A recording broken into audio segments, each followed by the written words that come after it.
तर मराठी अस्मितेसाठी मीरा रोडमध्ये आयोजित करण्यात आलेल्या मोर्चातून परिवहन मंत्री प्रताप सरनाईकांना काढता पाय घ्यावा लागला। संतप्त आंदोलकांनी यावेळी सरनाईक चले जाओ, 50 खोके एकदम ओके, जय गुजरातच्या घोषणा दिल्या।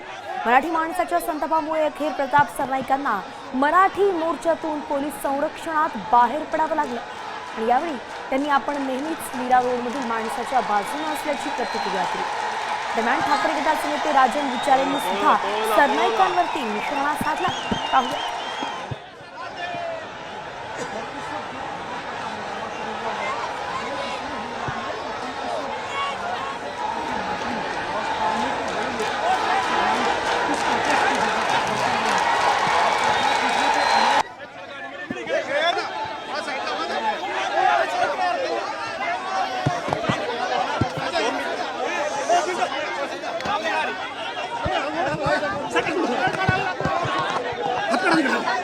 छत्रपति शिवाजी महाराज की जय।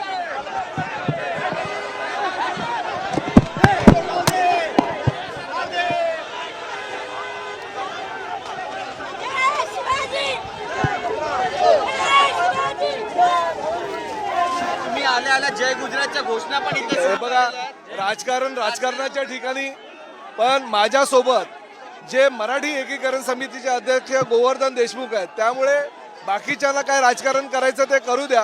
प्रताप सरनाईक मीरा भाईंदर शहरातील मराठी जनांच्या पाठीमागे ठामपणे उभा आहे। मी आजच्या वेळेस कुणालाही दोष देणार नाही, पण माझी भूमिका होती या मोर्चाला पाठिंबा द्यायची।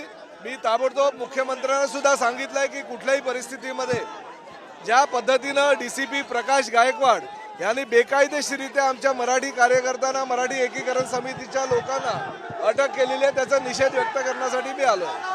मला वाटतं पळण्यात चपलेने मारायला पाहिजे होतं, कारण तुम्ही सत्तेमध्ये बसलेला आहेत, लाज वाटायला पाहिजे। पोलिसांना सांगताय तुम्ही मोर्चा रद्द करा, पोलिसांना सांगताय तुम्ही त्यांच्यावरती गुन्हे दाखल करा, आणि इकडे येऊन तुम्ही मोर्चाला सामोरे जातात। चपलेने मारला पाहिजे आणि त्यांनी पहिला आहे ना राजीनामा द्यावा। सत्तेत बसलेत ना तिकडे 50 खोके घेऊन, त्यांनी या ठिकाणी यायला पाहिजे। या ठिकाणी यायची गरज काय तुम्हाला? जर तुम्ही आमच्या कार्यकर्त्यांना अटक करता, त्या ठिकाणी आमच्यावर खोट्या केसेस दाखल करतात आणि इथे येऊन फक्त चमकुगिरी करायला आले होते। मी या ठिकाणी मी या सर्व नागरिकांचं मी कौतुक करतो। आता isakal.com आहे देशातील नंबर 1 ची मराठी न्यूज वेबसाईट। प्रत्येक अपडेटसाठी isakal.com ला नक्की भेट द्या।